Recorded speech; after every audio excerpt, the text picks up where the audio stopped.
민법 어떤 국민이 다른 국민한테 돈을 빌렸어요. 빌려간 사람은 채무자, 빌려주는 사람은 채권자, 채권 채무 관계. 이거 민법에 나와요. 또 국민들 중에서 상인이 있고 그 사람한테 다른 국민 물건을 샀어요. 상법에 적용합니다. 상인 간의 거래도 상법.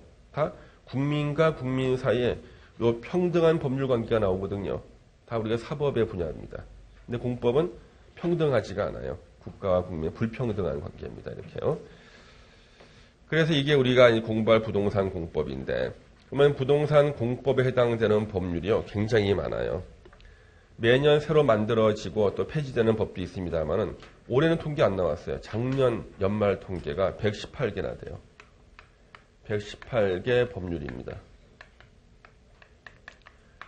자, 부동산 공법에 해당되는 법률이 무려 118개나 됩니다.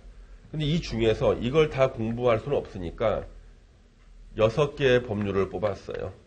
6개의 법률을 뽑아서 이제 공인중개사 시험 과목으로 정한 겁니다. 이 6개의 법률이요. 첫 번째가 국토의 계획 및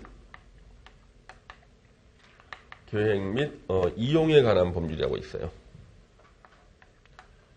이용에 관한 법률. 자, 국토의 계획 및 이용에 관한 법률. 이거 2번만 읽으면 숨이 차요. 아주 길어가지고. 제가 제일 싫어하는 법이 이거예요. 중간에 밑자 들어가는 거 있죠. 예. 그래가지고요. 어떤 일이 생겼냐 그러면 지금까지 이 법이 만들어지고 난 다음에 법을 줄여서 부르는 것을 국토부가 다 싫어했어요. 법이란 본래 명칭 그대로 불러야 된다.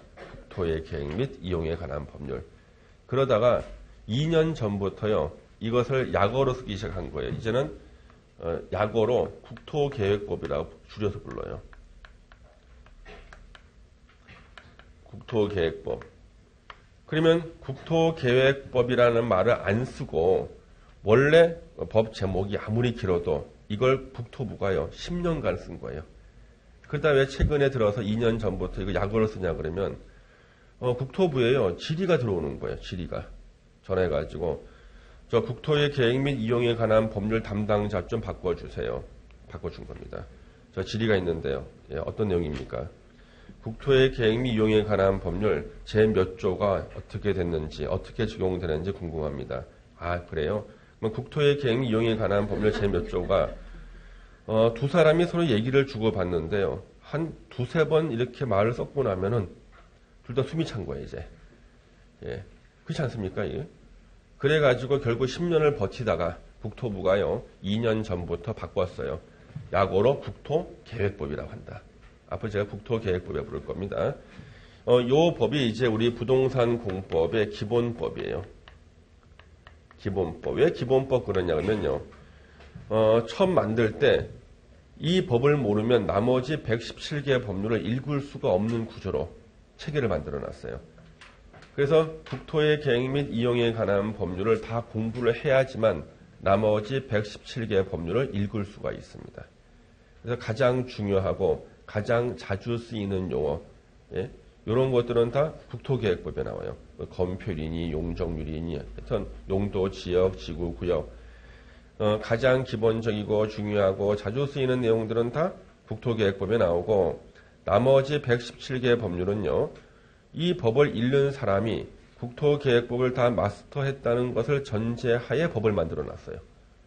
그럼 이거 공부 안 하고 나면 못 읽어요. 예, 이거 기본법입니다. 요거는 시험 문제 40문제 중에서요. 12문제가 시험에 나와요. 12문제가 나오지만 우리는 처음에 공부하실 때는요. 한 50% 정도의 비중을 두고 공부하셔야 돼요. 처음 공부할 때. 왜? 뒤에 나오는 법들이 있죠. 나머지 5개의 법률이요. 국토계획법에서 공부한 것이 다시 반복해서 나와요. 그럼 이거는 50%의 비중을 준다 그래도 결국 나머지 법을 다 같이 공부하는 거나 마찬가지예요. 예, 처음에 50% 이상의 비중을 줘야 됩니다. 그래서 12문제가 시험에 나오고 그렇지만 다른 법률을 공부하는 데 바탕이 되는 거죠. 두 번째가 도시개발법이라고 있어요. 도시개발법은요. 도시개발 사업할 때 쓰는 법이에요. 도시개발 사업할 때. 그러면 우리 도시개발 사업의 대표적인 게 용산 역세권 개발 사업이라고 있죠. 용산 실패했잖아요. 그 용산 개발할 때 쓴 법이 도시개발법이에요. 그러면 도시개발법은요, 계속 개정된 이유가 뭐냐면 용산 사업하다가 보니까 잘 안 돼요. 사업하다가 잘 안 되니까 안 된다는 뉴스만 나오면은 또 다음 달에 또 도시개발법 개정되겠네. 또 개정해요. 세상에 법이 말이죠. 용산 사업 안 된다고 해서 도시개발법이 계속 바뀌는 거예요. 예. 사업 잘 되게끔 계속. 예. 그래서 이 도시개발법의 개정 역사는 용산 사업을 성공시키기 위해서 계속 바꿨습니다만 결국 실패했어요. 원래 우리 용산 같은 사업은요, 굉장히 작은 사업이었어요. 용산역 주변에 놀고 있는 철도역 부지 있죠.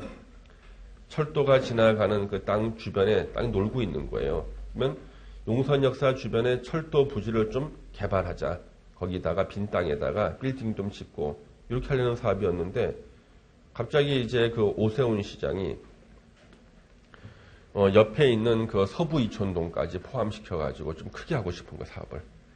그리고 사업 명칭을 갖다 멋있게 바꿨어요. 한강 르네상스 사업 해가지고. 한강 르네상스 사업.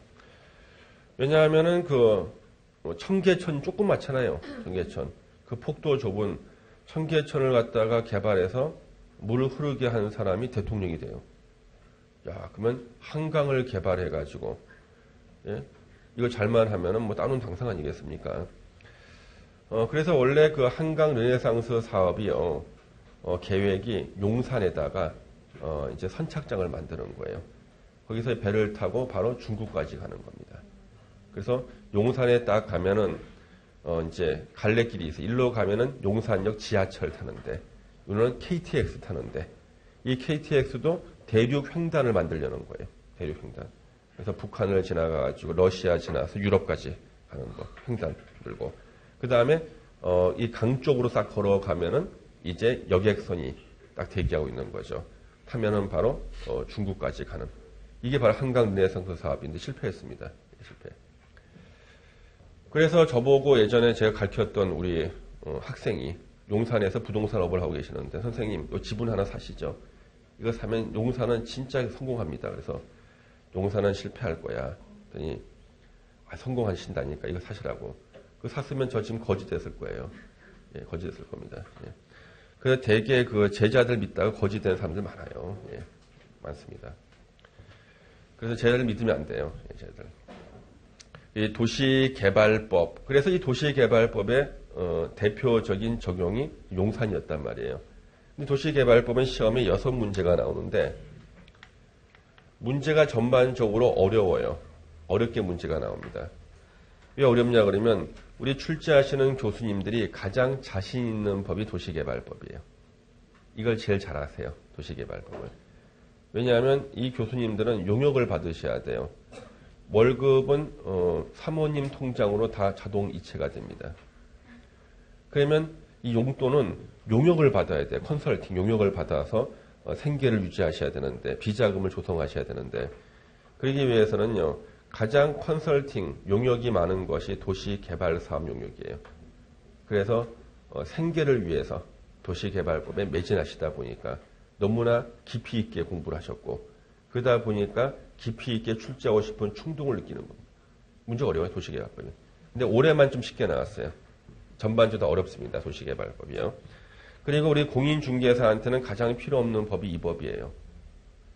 우리가 도시개발법 어디다 써먹습니까? 쓸 일이 사실 없어요. 예.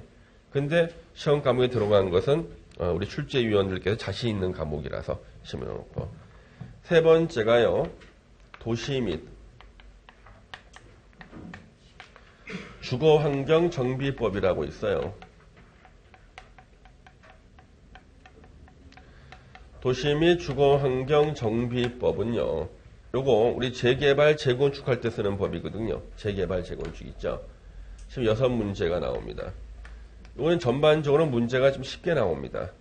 왜냐하면 우리 출제하시는 교수님들 중에서는 재개발, 재건축을 해보신 분이 없어요. 그러니까 그냥 법조문에 있는 내용도 이렇게 내고 깊이 있는 문제를 갖다가 냈다가는 오류가 생길 수가 있으니까 문제 전반 쉽습니다.